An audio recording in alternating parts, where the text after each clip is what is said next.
Assalamualaikum murid-murid. Bertemu lagi dengan Cikgu Latifah. Okey, ingat tak lagi murid-murid apa masalah yang kita nak cari jawapan? Apa masalah yang cikgu kemukakan pada kamu tadi? Pada minggu lepas kita sudah belajar objek menghalang cahaya boleh menghasilkan bayang-bayang ataupun bayang-bayang terhasil apabila objek menghalang cahaya. Okey, masalah yang cikgu kemukakan kepada kamu hari ini, adakah semua objek boleh menghalang cahaya dan menghasilkan bayang-bayang? Adakah objek apabila menghalang cahaya boleh menghasilkan bayang-bayang? Adakah semua objek apabila menghalang cahaya boleh menghasilkan bayang-bayang? Okey, untuk menyelesaikan masalah tersebut, kita perlu membuat uji kaji. Okey. Cikgu ada kad putih. Ya, kad putih. Cikgu ada lampu suluh. Kad putih tu sebenarnya digunakan untuk buat skrin. Okey, cikgu ada lampu suluh dan cikgu dah siapkan bintang. Cikgu ada objek yang dibuat daripada 3 bahan. Satu daripada kertas tebal. Ini kertas tebal. Ini objek yang dibuat dari kertas tebal. Okey, ini objek yang dibuat daripada kertas suri. Kertas suri, kamu tahu kan kertas suri? Kertas suri ni biasanya kalau kita nak menekat gambar, kita menggunakan kertas suri. Sebab kertas suri ni dia nipis, dia jarang. Kalau kita letak atas gambar, kita boleh nampak gambar dan kita boleh senang untuk menekapnya. Okey, satu lagi cikgu ada bintang yang dibuat daripada plastik jernih. Ini plastik jernih. Okey, sekarang cikgu ada lampu suluh. Cikgu nyalakan lampu suluh. Okey, kamu nampak cahaya tak? Pada skrin. Okey, sekarang ni cikgu hendak letakkan objek yang dibuat daripada kertas tebal di hadapan skrin. Kedudukan bintang ni di antara cahaya dengan skrin. Kamu nampak tak? Nampak? Kau nampak apa? Nampak bayang-bayang. Betul? Nampak bayang-bayang? Betul. Okey, sekarang ni cikgu letakkan antara cahaya lampu dengan skrin. Cikgu letakkan objek yang dibuat daripada kertas suri. Kamu tahu tadi kertas suri ni dia nipis, dia jarang. Kamu nampak tak? Ada tak bayang-bayang? Ada. Tetapi bagaimana keadaannya? Kurang jelas. Kalau guna kertas tebal, cuba kau nampak perbezaannya. Kalau kertas tebal, bayang-bayang jelas. Kalau kertas suri, bayang-bayang kurang jelas. Okey. Sekarang kalau kita guna plastik jernih, objek yang plastik jernih, nampak tak? Nampak tak pada skrin? Tak ada. Tak ada apa? Tiada bayang-bayang. Tapi plastik jernih ni menghalang cahaya. Tapi tiada bayang-bayang. Betul tak? Jadi kamu dah dapat jawapan ke belum? Dah. Tidak semua objek yang menghalang cahaya boleh menghasilkan bayang-bayang. Cuma objek yang macam mana? Objek yang tebal. Objek yang tebal. Kalau objek tu nipis jarang, boleh juga menghalang cahaya, tetapi menghasilkan bayang-bayang yang kurang jelas. Okey? Kalau objek yang apa ni? Yang dibuat daripada plastik jernih, tiada bayang-bayang. Okey. Kamu dah lihat. Sekarang kita jawab soalan. Okey. Objek yang dibuat daripada plastik jernih, bagaimana keadaan bayang-bayangnya? Tiada bayang-bayang. Kalau objek tu dibuat dari kertas suri, ada bayang-bayang tak?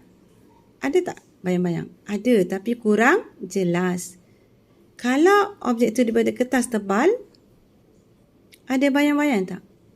Ada, sangat jelas. Di sini kamu tulis sangat jelas, di sini kurang jelas, sini tiada bayang-bayang. Okey, soalan. Sebelum kita buat rumusan, kita jawab soalan. Objek yang manakah menghasilkan bayang-bayang paling jelas? Yang mana? Objek yang dibuat daripada kertas tebal. Mengapa?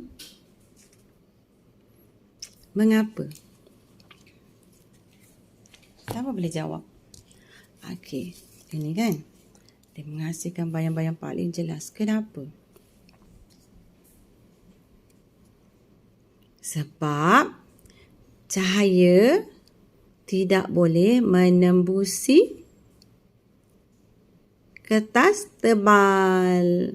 Cahaya dia bergerak ke sini.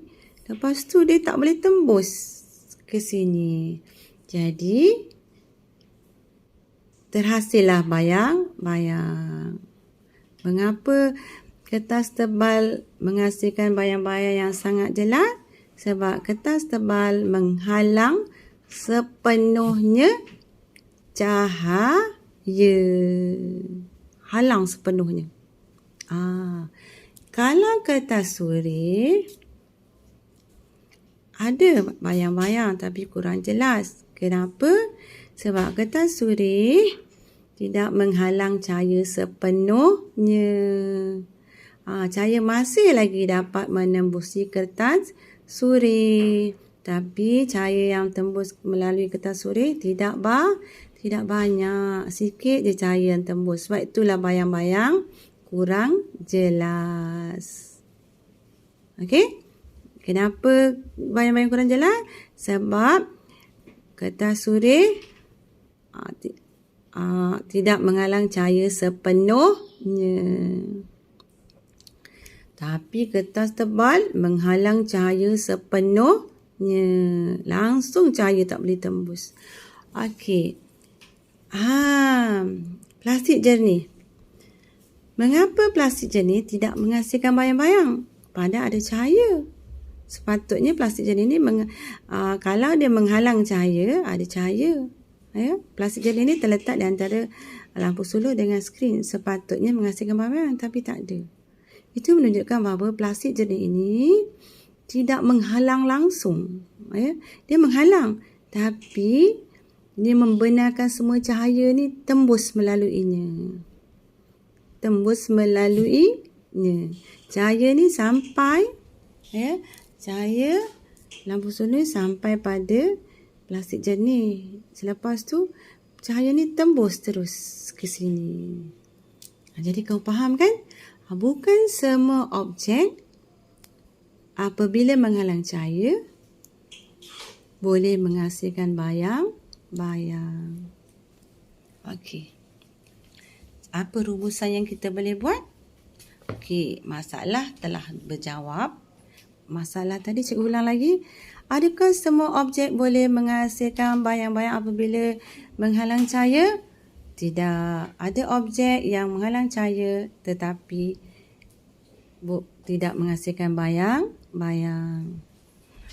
Ada objek apabila menghalang cahaya menghasilkan bayang-bayang yang jelas. Ada objek yang menghalang cahaya menghasilkan bayang yang kurang jelas. Jadi kamu nanti akan belajar lebih lanjut lagi tentang bayang-bayang. Tapi untuk pengetahuan kamu, cikgu terangkan kepada kamu, kertas tebal ini kita panggil sebagai objek legap. Banyak sebenarnya objek legap yang tebal-tebal, kain tebal, apa lagi, papan, adalah objek legap. Okey, kertas suri ni, ini kertas suri, kita panggil bahan lut cahaya. Bahan lut cahaya ni contohnya seperti cermin tingkap, langsir yang nipis, kain yang nipis, kertas yang nipis, itu ada lut cahaya. Okey, Plastik jernih ni ialah bahan, kita namakan apa? Bahan lut sinar. Bahan lut sinar ini cahaya, lut sinar ni membenarkan cahaya menembusinya. Sebab tu tiada bayang-bayang dihasilkan. Okey. Faham murid-murid? Okey, jadi rumusan pelajaran hari ini ialah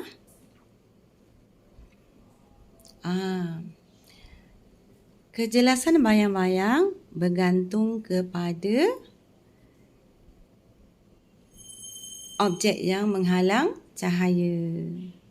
Cuba ulang balik, apa dia? Kejelasan bayang-bayang bergantung kepada objek yang menghalang cahaya.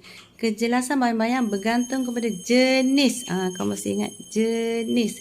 Bergantung pada jenis objek yang menghalangnya. Kalau jenis objek itu ialah legap, bayang-bayang jelas. Kalau objek itu lut cahaya, bayang-bayangnya kurang jelas. Kalau objek itu dibuat daripada lut sinar, bayang-bayang tiada. Jadi kamu mesti tahu kejelasan bayang-bayang ni ada 3. 1 jelas, kurang jelas dan tiada. Okey. Untuk memahami pelajaran ni lebih lanjut, cikgu percaya kamu boleh suka hendak jawab soalan muka surat 42 buku aktiviti sains. Jadi kamu sudah faham tentang kejelasan bayang-bayang. Cikgu percaya kamu boleh jawab soalan-soalan di muka surat 42 buku aktiviti sains. Okey.